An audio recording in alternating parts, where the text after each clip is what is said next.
台南的北门区农会推广在地特产羊芳粿，这礼拜六要来举办文化活动，而且推出着新产品，要来提升着羊芳粿的附加价值。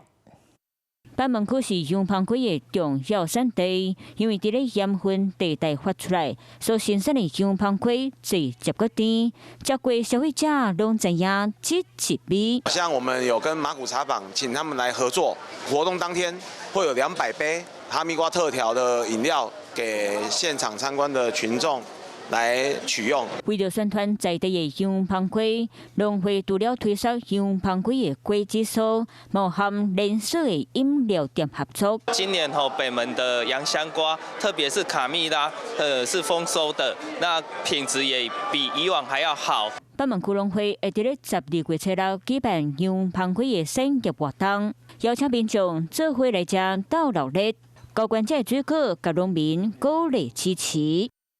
Hello， 我是林仙怡。想要抢先掌握最及时的新闻资讯吗？赶快订阅、按赞、开启小铃铛，锁定华视新闻 YouTube 频道。